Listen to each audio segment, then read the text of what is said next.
you have a mentor, somebody you want to get in front of that you just want, you thinking, man, it'd be amazing if this person would ever promote my stuff, or I just want to get to know this person. Well, become a customer of theirs, and then also serve their community, help them out in some way. Especially if they have a Facebook group, this is an easy way to do it, is to go in that group and serve.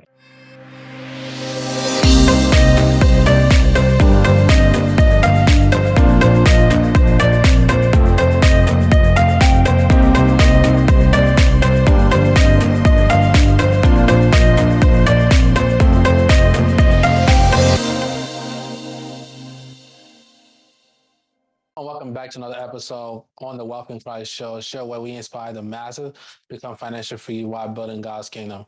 On the show today, we have Mr. Ryan Reger. Mr. Ryan is a serial entrepreneur who has 16 streams of income. Ryan is the host of the Stream Income Radio. In this episode, we will discuss Mr. Ryan's journey to becoming financially free and how he helps many also do the same thing. So thank you for being here, Mr. Ryan. Oh, it's my pleasure, Dommy. Thanks for having me. Appreciate it. Love your story. Love what you're doing, and honored to be a part of your show. Thank you for this opportunity. My first question to get started, who is Mr. Ryan outside of, being an entrepreneur, having 16 streams of income? Who is Mr. Ryan? Oh my goodness. Well, I'm a child of God. First and foremost, love Jesus, and but I'm a husband. Been married for almost 14 years. Next April, and I have a 5-year-old son. So I'm also dad. That's the being my husband and a father is really fun for me, and it's just kind of a dream come true. So that's way more important in my life than any business venture. That's very great. I'm glad to know you have your priorities in order. Leading my first question, how did you get started in entrepreneurship? What inspired you to become an entrepreneur? Sure. Well, I've kind of always been an entrepreneur. When I was a kid, I was I remember being in second grade, and I'll date myself a little bit, but I was a Michael Jackson fan in second grade, and I'm not an artist at all, but I was drawing pictures of like his album Thriller, I believe, and selling it to kids. In high school, I worked at a place called Jimmy's Dairy Bar, and it was served ice cream and hamburgers and all that. And so at the end of every shift in the evening, we'd have extra food that was going to get thrown away because they couldn't use it. I took it and sold it at school the next day for lunch. So I've kind of always been an entrepreneur, but in 2008, I was in politics, and I was a campaign manager for a congressional campaign, and we lost that race. So I was immediately out of a job, and I only knew two certain things in my life. I was moving to Texas because that's where my girlfriend at the time lived, and that she and I were going to get married. I had no idea how I was going to provide for her. But when I moved here, I jumped into the furniture business that my wife and mother-in-law had started part-time a few years before that. And I saw the opportunity, and I told her, let's make this full-time, because they were posting ads on Craigslist for full furniture that they had that was wholesale and then selling it retail. And my wife didn't really like that idea too much, thought it wasn't very stable and that I should go get a job. But I agreed to spend part of my time looking for a job, part of the time building the business. Truthfully, I spent way more time with the business because I was more excited about that. But God blessed it. And in 2009, we sold $250,000 worth of furniture just on Craigslist, just down here in the Dallas-Fort Worth area. Now, thankfully, we haven't sold furniture for many years, but that's how I jumped into it, and I haven't had a quote real job since 2008. Wow. That's pretty impressive. I can kind of relate to you. I also sold, candies while in high school. But what kind of was very interesting about your story is that you said you used to draw the Michael Jackson beat cover. I remember a friend I had in elementary school, and he was an artist himself, and he used to draw pictures, and he would sell it to the different students, like $5, $10. And Wow. he would sell it. And just think about, like, there's a lot of ways that you could be an entrepreneur. You could tap Yes. into this gift that we don't often look into, overlook it, because it's not the stable thing.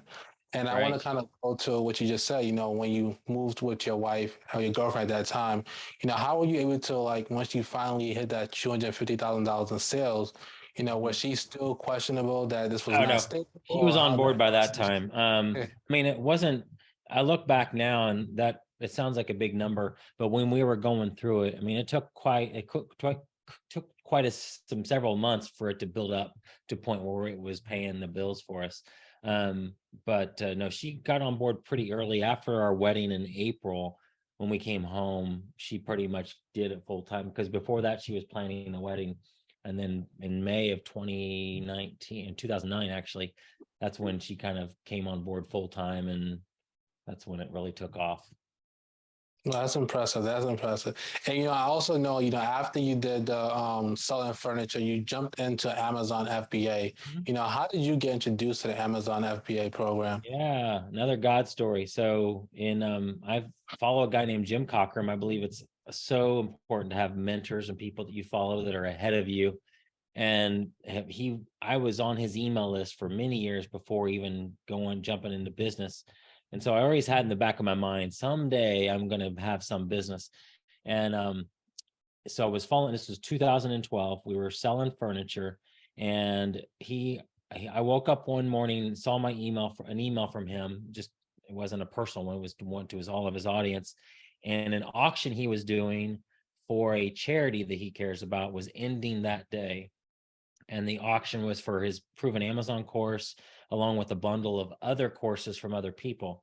And so I instantly knew when I woke up that day and saw that, there's something inside me, I believe it's the Holy Spirit nudging me, you need to win this auction.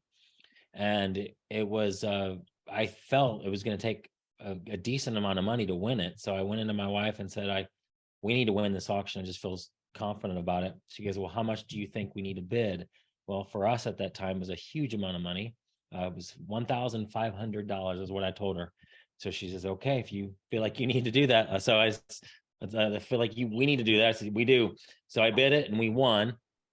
Thank And God. the big reason I was excited about that was because one of the bonuses was it came with a 30-minute phone call with Jim. And so he lives in Indianapolis, and my parents live close to Indy. So I told him, said, instead of a 30-minute phone call, can my wife and I fly up to Indianapolis and take you to lunch? He agreed to that. But he didn't let us pay for lunch. He paid for lunch and spent 2 hours with us, telling us about his business.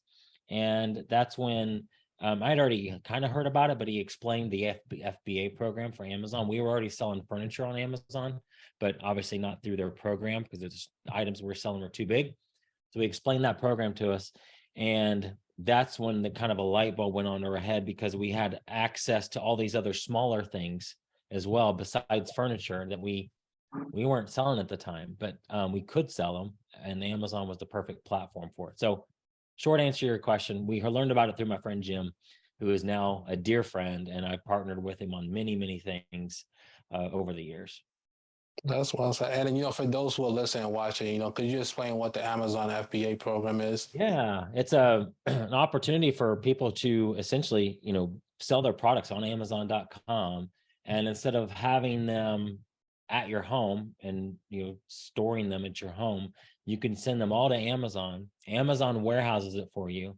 When an order is placed, Amazon will go that place in the warehouse, pick it, or a robot will at this point, put it in a package and ship it off to your customer and just pay you for it. So you can actually store all of your inventory at Amazon. And I mean, of course, they take a fee for it, but your eyeballs are, I mean, you have so many more eyeballs on your products when you're using their service. That's well said. And I want to ask, how were you able to, like, from that relationship with Jim to Mhm. now take that business to the next level? What were things that you did that helped you take that business to the Oh. next level? Yeah, well, it's being in community. So I was involved in his community, learned from other people who were doing it. I then he wrote a book called Silent Sales Machine many years ago. He's updated it almost every year.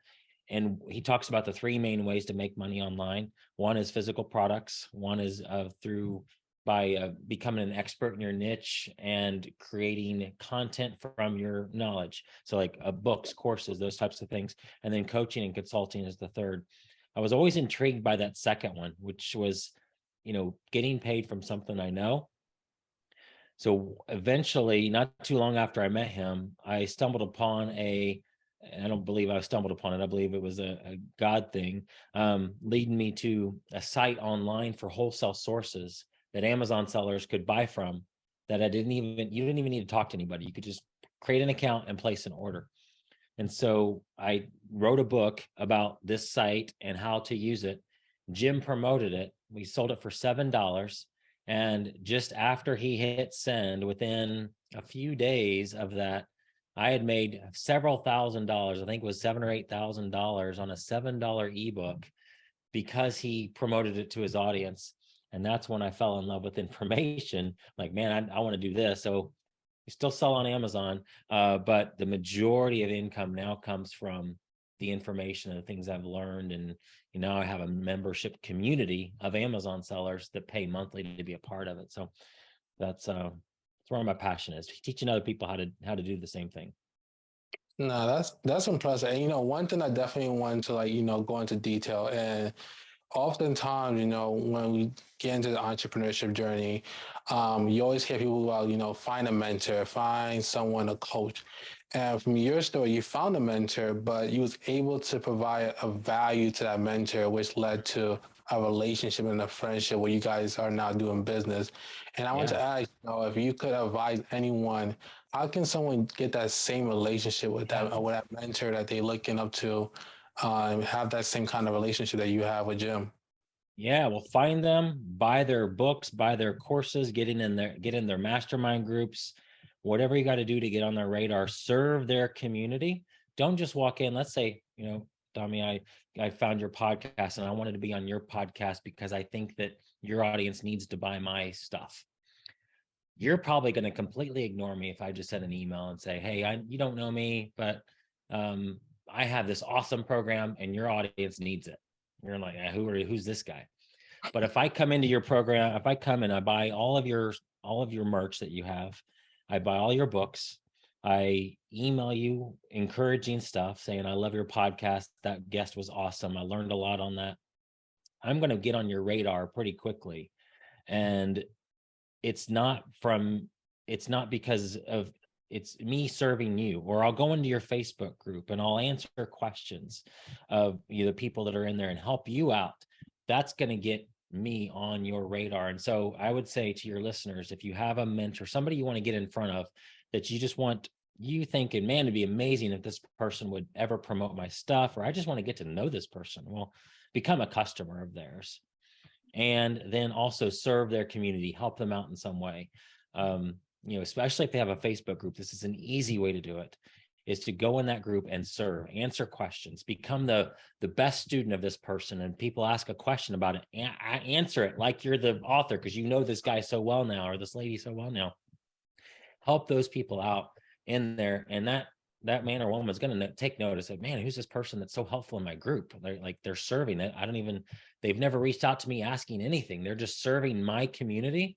They'll take notice. And that at that point, then, you'll have a much easier in with them if you ever decide, ask for a phone call or a Zoom call to get in front of them and just get to know them. But it's a serve first and buy all their stuff.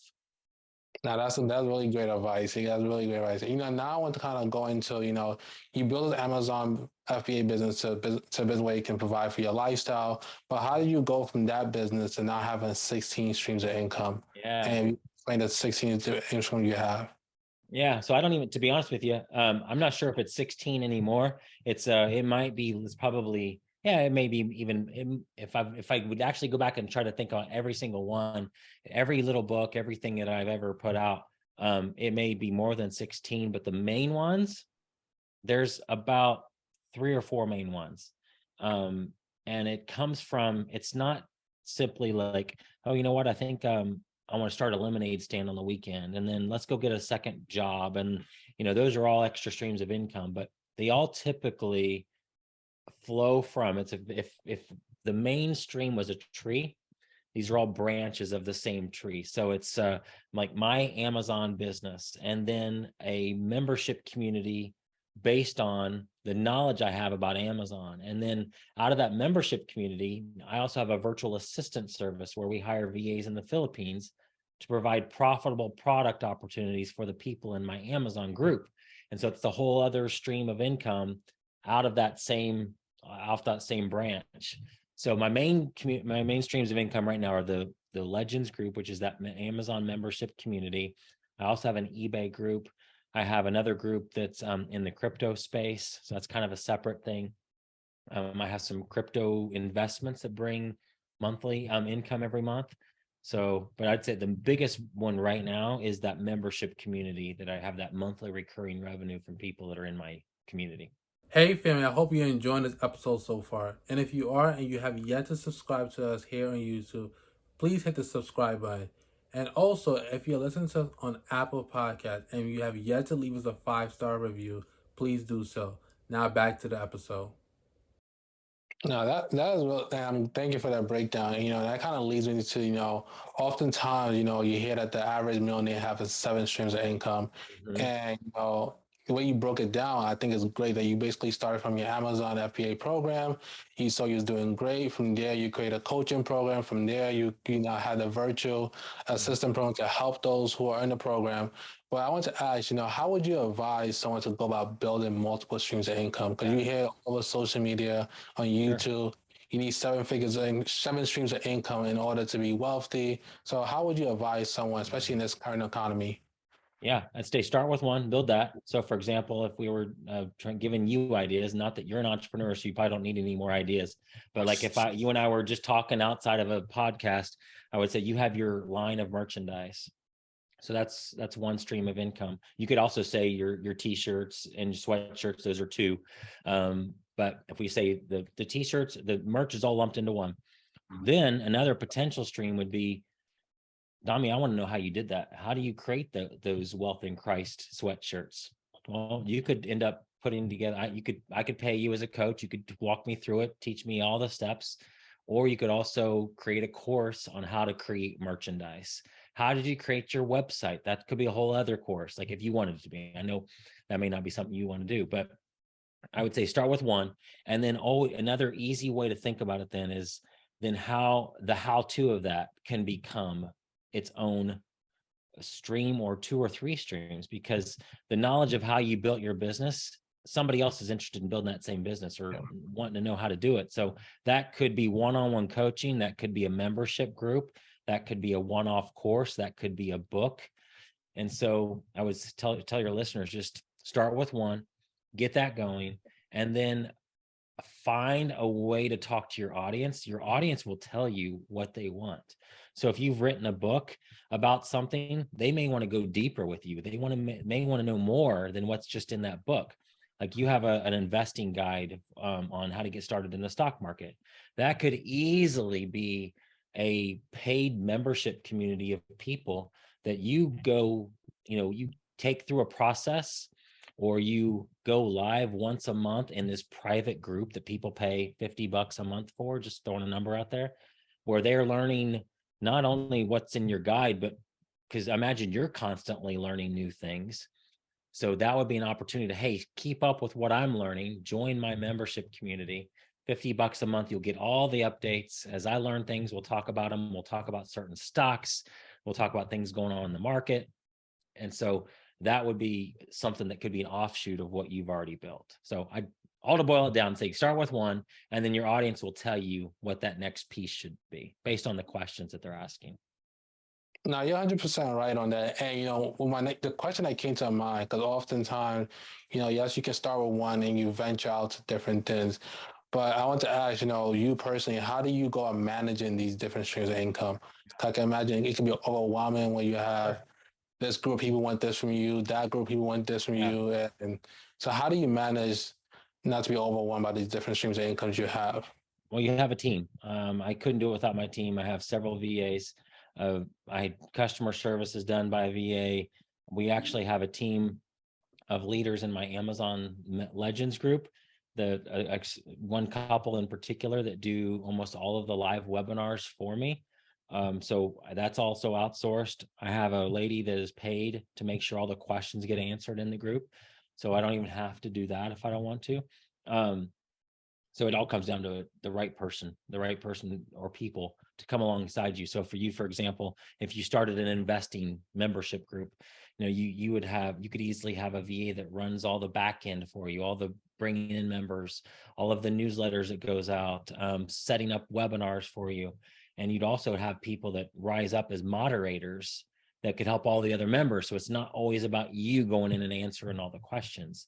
You could have a couple people that are your key people in the group that are customers of yours, but that have just shown themselves to really get this stuff, really love you, be kind of your true super fans. And those people you tap as being leaders in the group, and they can help you manage it. So that's how I've done it. That's pretty great. And I can imagine you have had some challenges, since 2008, almost 14 years in this entrepreneurship journey. I want to ask, what are some of the challenges that you had to face and how did you overcome these different challenges? Sure. Yeah, entrepreneurship is like this. It's like you're on a high, like, yeah, this is awesome. This is the best thing in the world. And the next day you're like, I should have gotten a job. Now I'm long gone from wanting to ever go back to get a job. But all to say is there's a lot of highs and lows. But I would never trade this for anything because I am somewhat in control. I believe, God runs my business. I've given it to him. He gives me ideas, but how I've gotten through it is just staying in the word, prayer, trust in him, trusting that he's put me on this path and that he'll keep me here. But yeah, there are a lot of days where like, whoa, this is hard. I wish I just, like my brother, for example, he has a regular job. He goes home at night, doesn't even have to think about his job until the next morning. That sounds pretty appealing sometimes. But I'd be so bored at that. God's called me to do this. I'm on the right path. And so he gives me the strength, the grace every day to keep going. So what would you say is your why? You mentioned that as an up and down thing, like keeps you going. So what would you say is your why to keep on going after this many years? Well, the first why of early on was to not have to go back to get a job. After that, it was feed my family, make sure I had enough. And then your whys change, in my opinion, as you get more successful. Now, so much I'm not concerned about having to go back to ever get a job. It's more of like, why am I doing this? At this point, I can kind of choose what I focus on. And so for me, it's about impact. I want to leave a legacy. Some of the things I'm working on now are things that I feel like can truly change the world.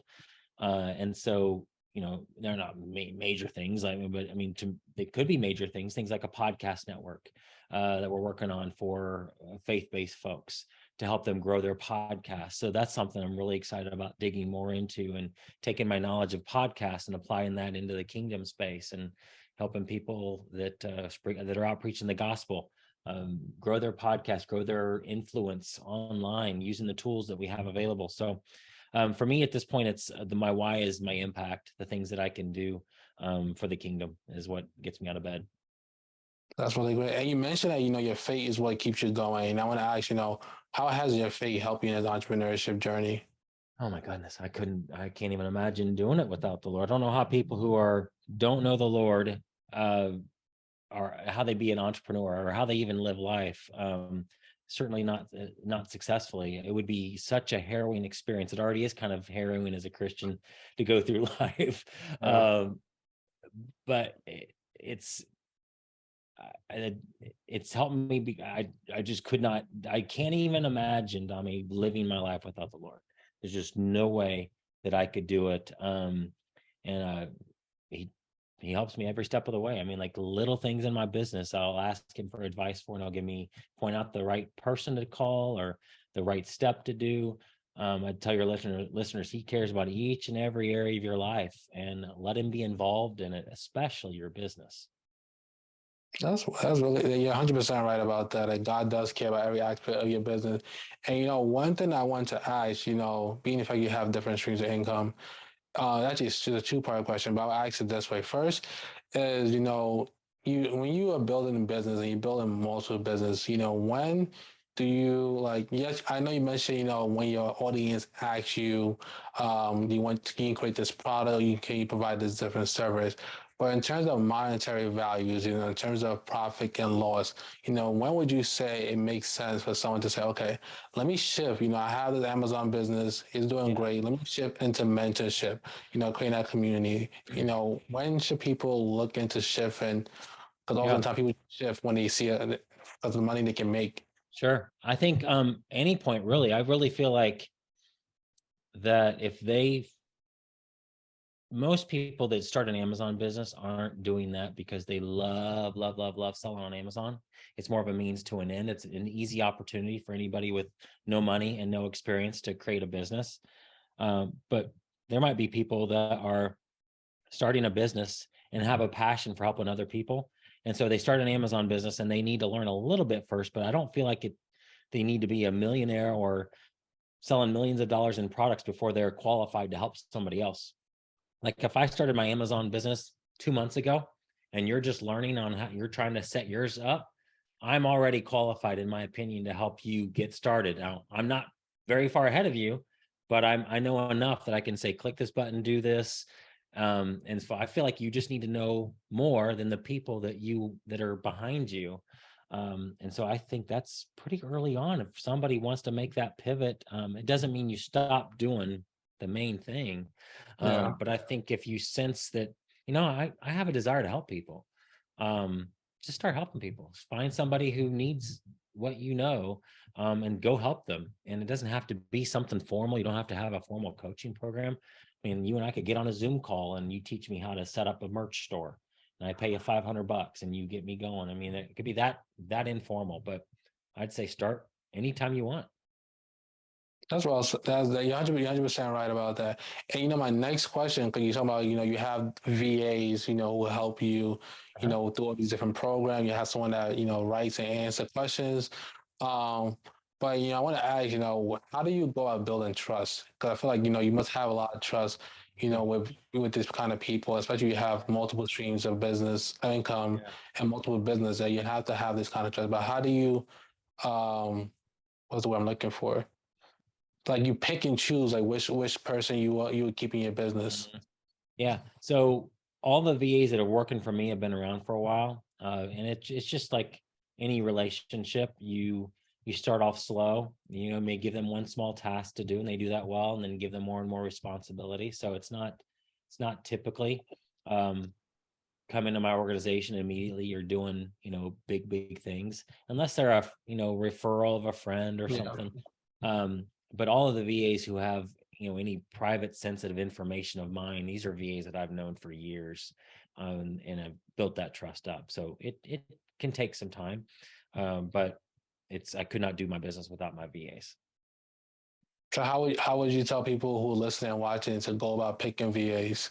Yeah. Well, I'd say a site like onlinejobs.ph or Upwork, I would say give them a test skill. So let's say, for example, if somebody's listening and they want a VA to do their social media for them. Well, go on to one of those sites. In fact, there's actually already companies out there that do this for you. So you may not need a VA. You could just use a company that already has these services. But if you're looking for one VA in particular, then post on a job site and have them, pick 2 or 3 people that will do a test social media post for you. Give very clear, specific instructions, and many of them will weed themselves out by not following those instructions.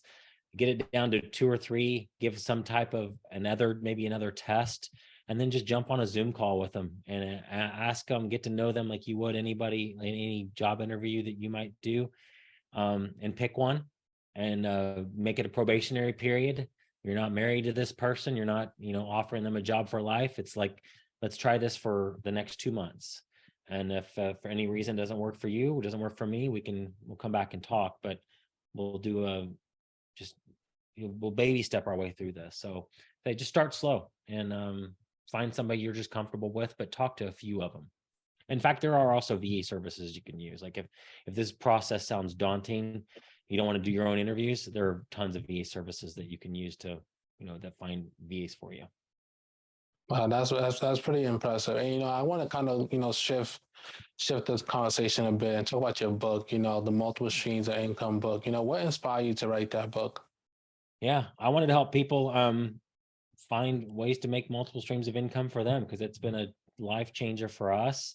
In chapter 2 of it, I wrote what my why was, and it was back in, I think it was 2009. I got a letter from my cousin who was wanting to go on a summer missions trip to Slovenia, and she needed like $2,000 for the whole trip. And I sat there and read that letter, and I just started crying, Dummy, because I so desperately wanted to be like, Sally, here's all the $2,000. You're covered. You don't need to raise any more money. But I was not in a position at that point. This was very early on in our furniture business. I wasn't in a position to give her $2,000, and I vowed one day I'm going to be able to. $2,000 is not even going to be an issue. I'm going to be able to give two grand away to a missionary without even thinking about it.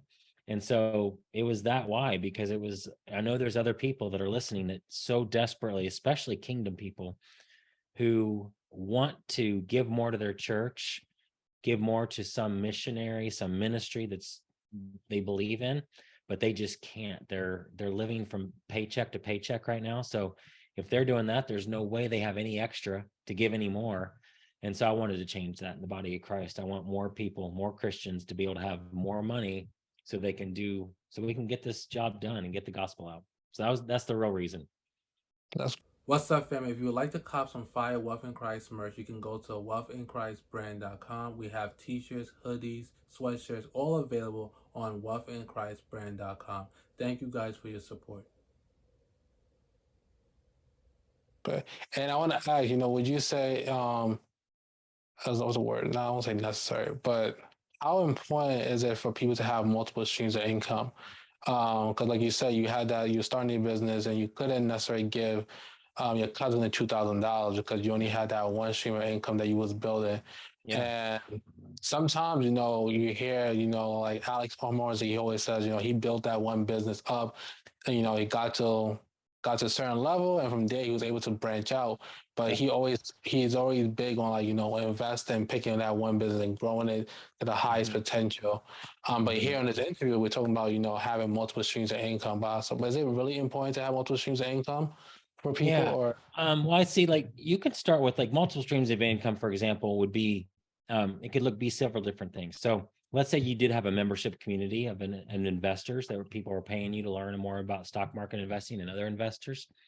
If you had 50 members, that's essentially 50 different streams of income every month coming in.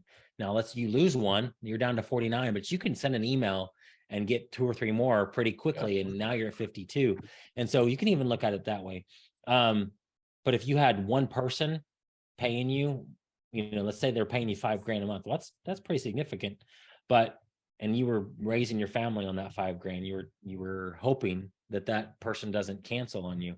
That's like having a job. It's are they going to cancel? I don't know. Am I going to get fired tomorrow? I don't know. It's kind of scary to have all of your eggs in that one basket. So for many reasons, I think it's safer to have multiple streams, because if I have one person cancel in my Legends group, it's not a big deal. I can do a run of promotion and get 10 more really quickly.